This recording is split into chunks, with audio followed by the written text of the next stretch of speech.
Welcome to Chapter 1 of our series, Become Debt-Free, the 3-Year Escape Plan.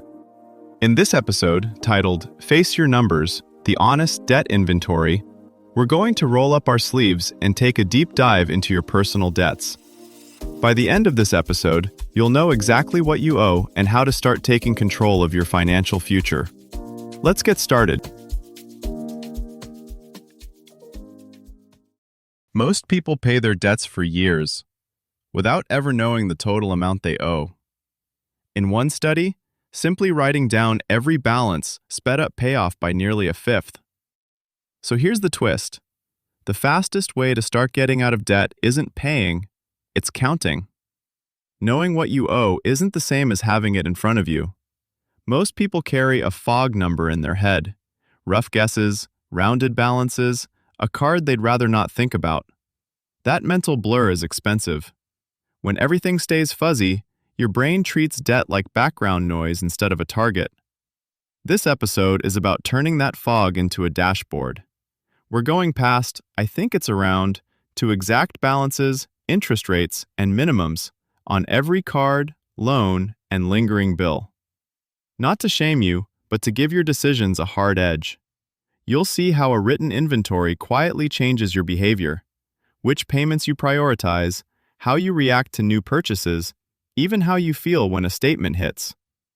We'll also pull 3 critical numbers from your list: total load, average interest, and how much of your income debt is eating, so your next move isn't a guess, it's a calculation.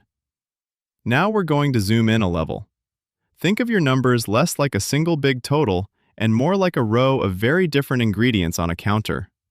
A 21% store card that tempts you with coupons belongs in a different mental bucket than a low-rate student loan quietly auto-drafting each month.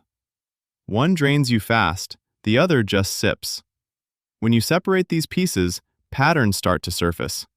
Which debts grow between statements, which barely move, which feel small but eat a shocking chunk of your paycheck.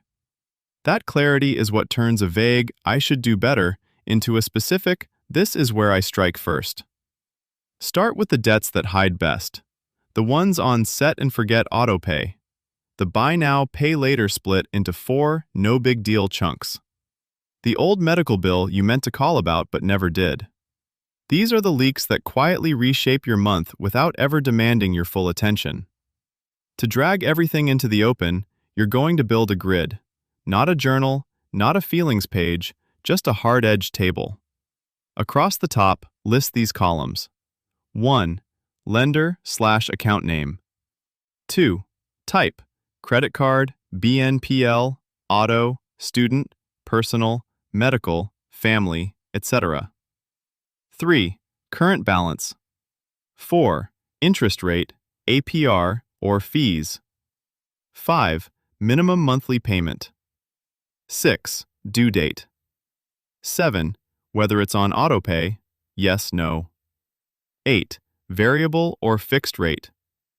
9. Months remaining, if it has an end date. Now go hunting, one source at a time. Credit report. Pull one free report and cross-check every open account. This catches the card you cut up but never closed, or the store financing you forgot was technically a loan. Banking app. Scroll the last 2 to 3 months. Every repeating payment that isn't a utility or subscription might be a debt. Note who it's going to and how much.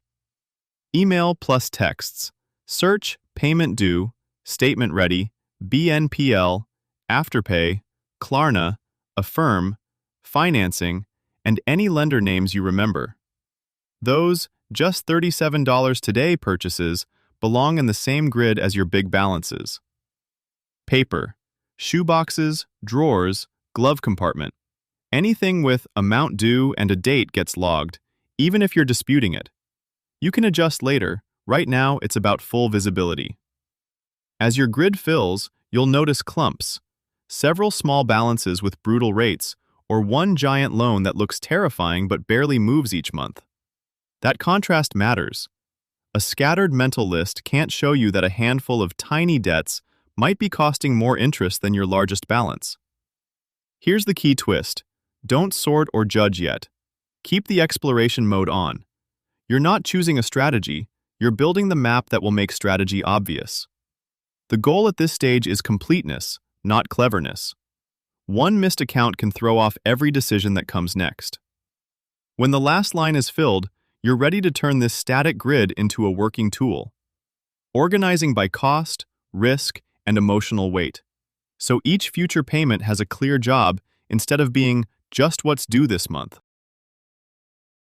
A useful way to read your grid is to scan it like a weather radar instead of a spreadsheet.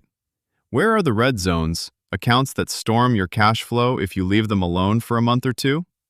Where are the calmer blue patches that barely shift? That contrast helps you see which balances are mostly noise and which are structural hazards. Try looking at it 3 different ways. First, reorder by payment size and circle anything that would really hurt if your income dipped for a month. Those are your pressure points. Second, order by how annoying each debt feels. The one from a job loss, a breakup, or a hospital visit might deserve faster resolution just to clear mental space. Third, sort by flexibility. Which lenders allow hardship plans, refinancing, or 0% transfer offers? You're not acting on this yet, just noticing. Often, people discover a single line item that, if removed, would make the rest of the grid feel instantly manageable. That's the kind of leverage point we'll use in later steps. A few years from now, your once-a-year spreadsheet could feel as outdated as mailing checks. As banks, lenders, and apps start talking to each other in real time, your inventory may update itself. A new card opened, a promo rate ending, a BNPL plan halfway paid. Instead of you hunting for changes, they surface like notifications in a group chat. That same stream of data can flag when your stress indicators spike, prompting earlier course corrections before money problems start steering your choices. Your challenge this week: treat that grid like a living document. Each time money moves, raise, side gig, surprise bill, add a brief note beside the most affected line. Over a month, you'll see which entries keep lighting up. Those hotspots are your first candidates for aggressive payoff, negotiation, or restructuring in the next phase. This was Owl Up, your daily step forward. To keep learning with structured courses and more insights, go to owlup.co. Until tomorrow!